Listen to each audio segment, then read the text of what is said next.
Well, gloomy news on the jobs front this week. Another 85,000 workers added to the unemployment rolls. The White House now focusing attention on job creation, saying the latest jobs report is a call to action. Listen.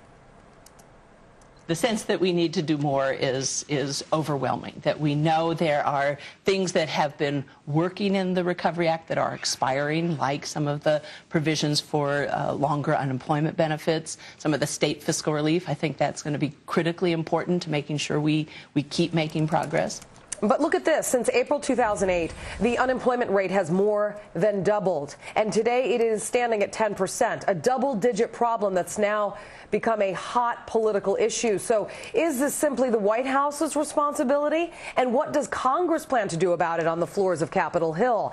Jerry Nadler, a Democratic congressman from New York, and Pete Olson is a Republican congressman from Texas. They both join me now to talk about this. You guys have really had your hands full. I mean, before Christmas break, you guys had to put together a health care bill, and now you got to figure out how to create more jobs in this country. Congressman Olson, what are Congress's plans? Well, Julie, let's talk about how we got here, first of all. As you know, one of the first legislative packages that the Obama administration passed was almost an $800 billion economic stimulus package, which the president said was going to add 3.3 million jobs to our economy. Since that time, we've lost 3.5 million jobs. It hasn't worked. We need to do better, and we need to do it by empowering the American people, by letting them keep their money, by giving them targeted tax rates, tax breaks.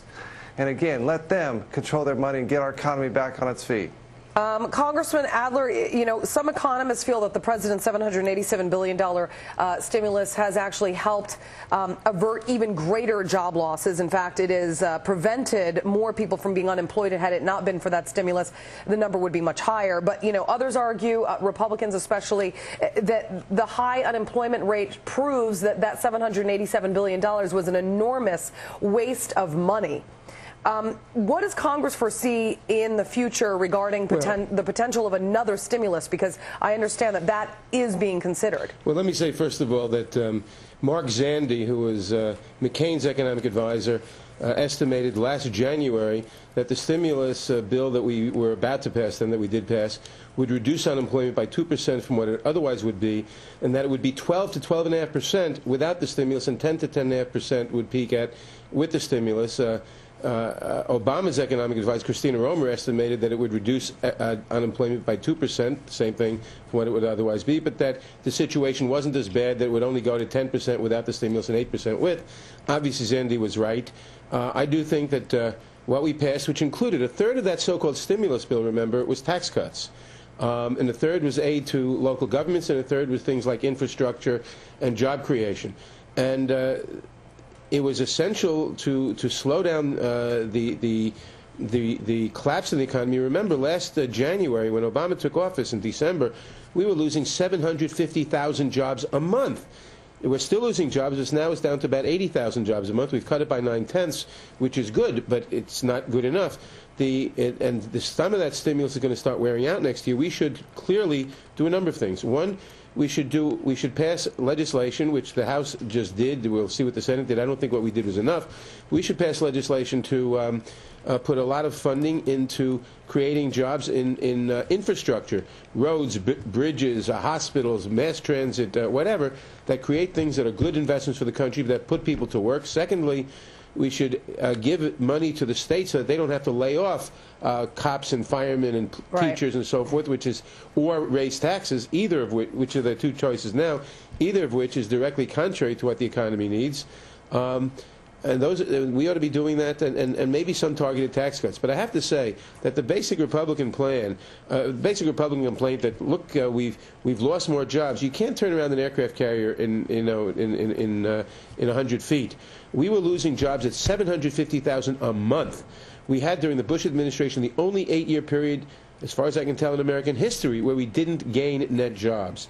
So we inherited a huge mess. I think the president's mistake was in underestimating the problem that Bush left us. And we are starting to turn it around, but we haven't acted enough. We ought to act more. Congressman Olson, I'm going to let you respond. I just respond with the fact that the president himself said our unemployment rate would max out at 8%. And we've been living for the last 4 or 5 months in the double-digit figures, slightly above 10. So the stimulus packages he's proposed didn't work. And we knew it wouldn't happen at that time. We need to have targeted tax cuts to help small businesses in this country, the economic engine of the American economy, get the revenue they need, the business they need, and get ourselves back on our feet. The large $800 billion stimulus package didn't achieve its goals. It was a disaster, and we shouldn't have. The talk about having another one, I can assure you there'll be almost unanimous opposition on our side of the aisle about that. The first one didn't work. The second one won't. The president's mistake, and it was a mistake, was to underestimate how bad the situation was that we inherited from Bush. Because he should not have said that unemployment would peak at 8%, when Mark Zandi, McCain's advisor, would say it was going to go to 12% without the stimulus and 10% with. The stimulus cut it down by 2%. And we have to continue. We have to increase that. The problem was we didn't do enough. And if we simply do targeted tax cuts to small businesses, they're not going to invest and increase jobs unless they have customers. You have to stimulate the demand from the customers, which is what I'm trying to do. What I'm talking about would do. Okay, so we both of you have agreed that the president obviously underestimated unemployment. The problem now is the president is to look underestimated how forward. bad the situation was, but went in the right direction. Okay, so responding to the jobs report on Friday, Congressman Olson, President Obama reminded Americans that $2.3 billion in tax credits will be expected. It was passed by Congress last year as part of the fiscal stimulus. We're still waiting to see the benefits. Should Americans begin to see the creation of more jobs come the rest of 2010? Well, I mean, I think if they follow some of the things we've done in the past, I mean, again, given our markets, the small businesses, the ability to getting the government off their back and letting them make their decisions and grow their businesses, that's what will help our economy in the future. Things that have been talked about, we've passed a cap and tax bill, an energy bill in the Congress, which is just going to hurt our economy, increase the cost of doing business again. It gets through, it's going to hurt America. The health care debate that we've been having, we're talking again trillions of dollars in taxes. I mean, billions of dollars in taxes on small businesses again in America, which at this time in our economic history is the last thing we need. All right. Congressman Olson and Nadler, thank you very much for talking to us. We appreciate you coming on today. You're welcome. Thank you for your time today. Well, the deep